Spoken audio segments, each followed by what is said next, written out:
Welcome, everybody. My name is Roy Bjellquist, and thank you for joining us this evening as we are broadcasting live. And our show is Remembering Science Fiction Television Shows of the 1960s and the 1970s.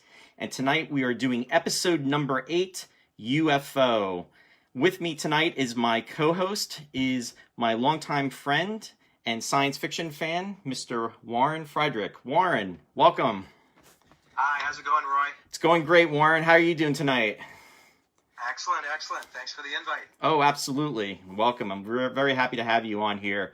And to talk about Gerry Anderson's first live television series, which was actually filmed in 1969 to 1970 and premiered in 1970. And that, of course, is UFO. UFO, first live-action series after his run of puppet series from the 1960s, yes. Yeah, it's amazing. And we all know what show led after this show, and I'm very excited, we'll be talking about that show a little bit down the road. And of course, everybody, for the Space 1999 fans out there, and it is indeed Space 1999, so we had to cover UFO first before we got into that. So very excited about talking about this series. Interesting enough, as you were saying, this, prior to that, him and his wife, Gerry and Sylvia Anderson, were known for their dealing with the puppets, the marinations, and they had done a whole range of shows prior to that, from Fireball XL5 to Thunderbirds, Stingray, Captain Scarlet and the Mysterons, Joe 90. So really, to go from doing all of those type of shows then into live action definitely had to be a transition for them, wouldn't you say? Absolutely, and I was doing a little bit of research leading into this tonight, Roy, and I'm not sure how it actually played out over in the UK, but I know here in Canada it was, and I believe down in the States as well, it was syndicated, so it was on at varying time slots, and it would quite often be moved around and bumped around, and it was really hard to track and follow. So that right off the bat, it's hard to build an audience like that. And then the other thing I sort of gleaned is that because Gerry and Sylvia were so known for essentially all the children's programming, when UFO was being promoted and hyped, a lot of people didn't know, even the TV stations themselves didn't know what to expect or when to schedule it properly, right? Because it was very adult. It went from one extreme to the other. And it was very adult. I dare say even more adult than Star Trek. Just with a lot of the things that it touched on and covered story-wise. Yeah, no, I would definitely have to agree. Although I don't know about the Star Trek piece because we have a lot of Star Trek fans, with us tonight, and I'm very sensitive when it comes to Star Trek. So I know, I'm just bugging. I know. Hey, I just want to say hi to some folks out there. Hi, Mary Beth. Thanks for joining us tonight. I want to say hi to Chris Paulson. Chris, longtime Space 1999 fan. Martin, thank you for joining us. Hi, Sue and John. Thank you for coming online and joining us this evening. We really appreciate it. Yeah, and Chris actually just mentioned about Double Ganger. Now, Double Ganger actually was the movie that had been done prior to UFO, but was done after the series that they had actually completed. So that was almost like the interim. And the interesting about Double Ganger 2 was that there were a lot of production personnel and even some actors that were involved in that movie that later went on to be in UFO. When I'm saying later, it was only the following year. And so there was that kind of crossover. A lot of the props, a lot of the sets that were from that movie were utilized in UFO, which is, of course, from a budgetary standpoint, it's great because that's a way you can save money. as we had talked about in our previous episodes, we talked about Irwin Allen, how he actually had done that with his with Voyage to the Bottom of the Sea. He had made the movie Voyage to the Bottom of the Sea, and then what he did was in 1960. Then when he made the series in 1964, he had the sets and the costumes and the props that were available. So again, using being budget conscious is always a good thing, especially when you're making a large scale production such as this. I want to also say hi to Isabel. Hi, Isabel. Thanks for joining us tonight. Isabel's joining us from the UK. Thank you for tuning in. I want to say hi to Rob Barnes and also Chris. Thank you for joining. And hey, Joe. I want to say thanks for being out there.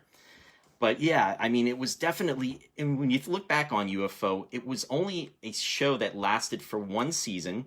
It was 26 episodes. However, I think that a lot of people think that it actually lasted a longer period of time than that. But it really, another example of a one season show. And, for a show back then, 26 episodes was about the average. I mean, Star Trek, ranged from 29. It was. And that could have been attributed to, as I was saying earlier, weird time slots and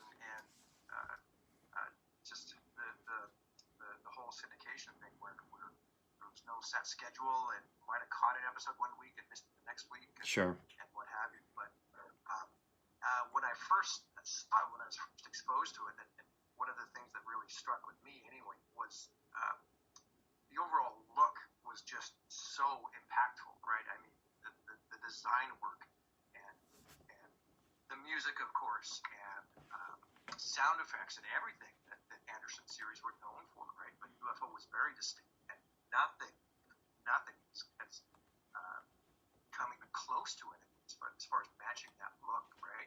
And as a 5-year-old, when you're growing up and seeing it for the first time, I might get roasted for this one, but I'm going to go out on a limb here and just I was never a Doctor Who fan. Never, ever in my life.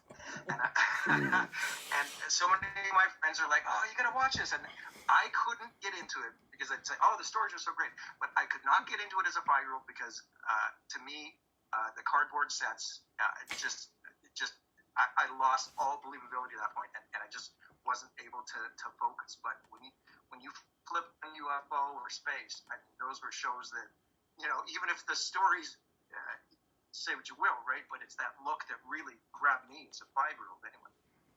No, and I definitely understand where you're coming from with that, Warren. And I'll be honest with you. I mean, we will be covering Doctor Who. I just want to let our fans know out there. So that is something that we have not covered yet, and we definitely will be covering it. I know Isabel had commented about that a while ago with me too. And yes, we will definitely be covering that series. I actually did not start watching Doctor Who myself probably until about 1978, 79. And I essentially was exposed to Tom Baker, the Tom Baker era. And yes, I mean, it definitely had a certain look to it and certain feel. And, the set qualities were not, up to measure as some of these other shows that we've talked about, especially, as UFO or Space 1999, Star Trek, and so on. But it definitely has a fan base of its own, which has lasted for over 50 years. And, we'll definitely talk about that at another time. But I understand where you're coming from in regards to that. The interesting thing about UFO, too, is when it was being filmed, the first 17 episodes were done at the one studio, and where they had actually, and it was called it was the MGM Studios in England. And then what happened was there was, I guess, budgetary concerns or cutbacks, and they had actually shut down production for close to 5 months. So when they filmed the remaining episodes, the remaining 9 episodes, there was almost a different type of tone or a different type of feel to those stories. I mean, they had shifted some behind-the-scenes personnel. They had gone from the MGM Studios in England to Pinewood Studios, which we all know. And, essentially they had the same type of sets, but again, time had gone by. And as we all know with different shows, when, time does march on and you have different people that come in and work on it, it's going to have a different feel. But UFO really, and you were talking about this, was known for, I mean, the designs. I mean, Sylvia Anderson wanted to have, the costumes to have a certain type of flair, especially with the men's costumes, when they were, with Ed Straker, with Colonel Foster, Virginia Lake. I mean, those individuals and so on. And then everybody, remembers on the Moonbase, we had, and this is going to sound chauvinistic, but it was, in the 60s. I mean, you had the female operatives, and they were in those skin tight, uniforms, those silver uniforms, and they were very sexy, they were very pretty, very beautiful, and then they also had the purple hair with the purple wigs. And what was interesting is, when they were on the Moonbase, they had the purple hair, and then when they were on Earth, then their hair was the normal color. So it's just an observation, and it's just something of the times, and I just I'm just pointing that out to everybody that's watched the show. But the series starred Ed Bishop, who played Ed Straker, and he was a stolid type of character. He was no nonsense. He was dedicated to his work. There really was no, I don't want to say individuality, but I guess his individuality was his work. There was no real family life that was really apparent, except for a couple of times where we were exposed to that, which we'll talk about in this episode tonight. But he was very driven in that sense because of everything that was going on within the world. And also, this, interesting enough, took place in 1980, which is kind of interesting considering that was 40 years ago, as we reflect back. And what was really cool is that the whole premise was that in 1970, when it started out with the very first episode, which was involving, which was identified, and it involved UFOs coming to Earth, and essentially they were evil. I mean, they were killing individuals, and what they were doing is they were harvesting their organs, and they were using them in order to survive. And what was determined was that they were a race of beings that were probably coming from a dying planet, and they were trying to utilize transplants from us in order to survive. So this secret base had been constructed, which was called SHADO, and that was constructed under a movie film soundstage buildings. Yeah. And it was really, really cool. And it was, anyone out there know, actually, what was the name of that? That's a trivia question of what the name of the studio is. We'll come back to that in a little bit.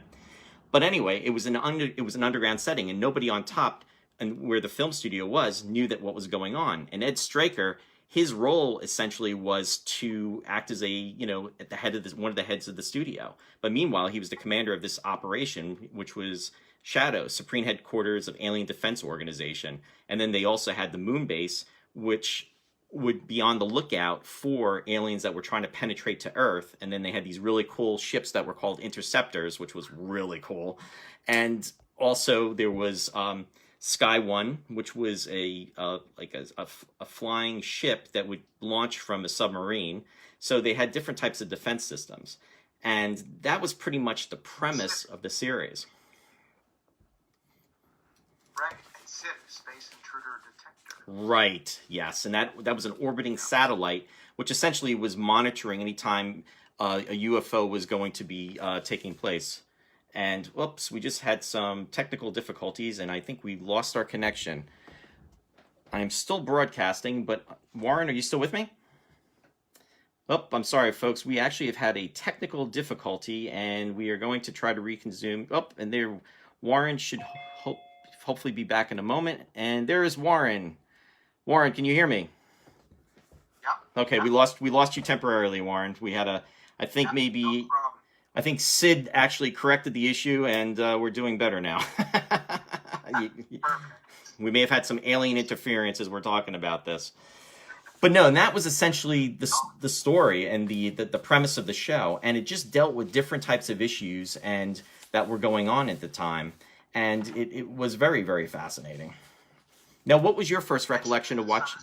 Some of the cost-saving measures, but the whole idea of the film studio above SHADO headquarters was a brilliant move as far as cost-saving measure, because it allowed shots and certain episodes to utilize the actual set in the series. It was quite fascinating. Absolutely. Now, what was your first recollection of actually watching the series? Do you remember an episode in particular or a specific moment? Not a specific moment or episode. Sorry, I remember it used to precede Space 1999 on CBC here in Canada, and honestly, I was like so young. Like a lot of the stories were so heavy and so deep. I wasn't even comprehending most of them. Like I said, it was that look, right? And you mentioned the Moonbase gals with the purple wigs, and it was so. And of course, you know, on a color TV back in the 70s, I mean, that really stood out. And it's just one of those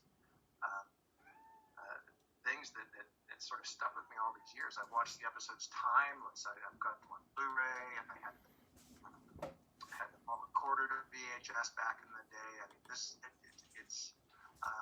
it's not as near and dear to me as space, obviously, but it's like a close second, right? And there's that.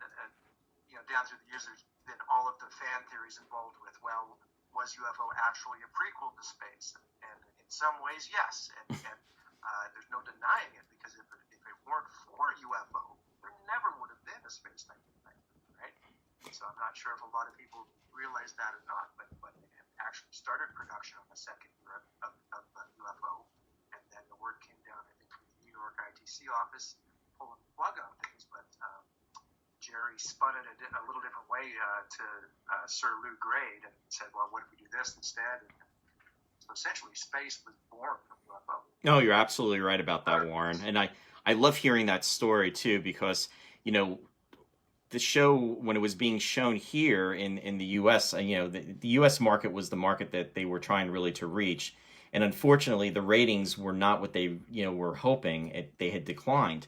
And what they were looking to do was they were looking to do a second season of UFO, and they were even going to call it, I believe, UFO 1999.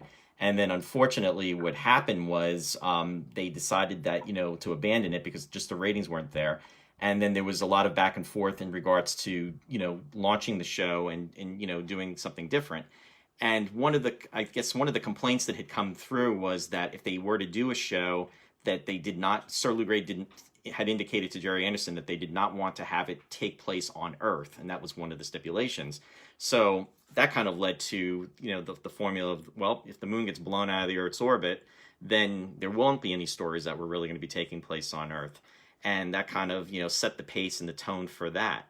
But yeah, it's interesting how one thing leads to another and then to another. So to your point, if it wasn't for UFO, there would have been no Space 1999. In regards to memories of watching this show, I remember, you know, my parents, we used to live in a town called Wallington, New Jersey, and, well, we just had a computer blackout, Warren, and I just lost you. And I apologize, folks. We are temporarily disconnected. We are experiencing live issues tonight here on our show, and we will attempt to reconvene very shortly. Unfortunately, we have been disconnected. So what I'm going to have to do is I'm going to have to break at this time, and we will reconnect in the next 5 minutes. I thank everybody for their patience, and please stand by, and we will be back in 5 minutes, folks. Thank you.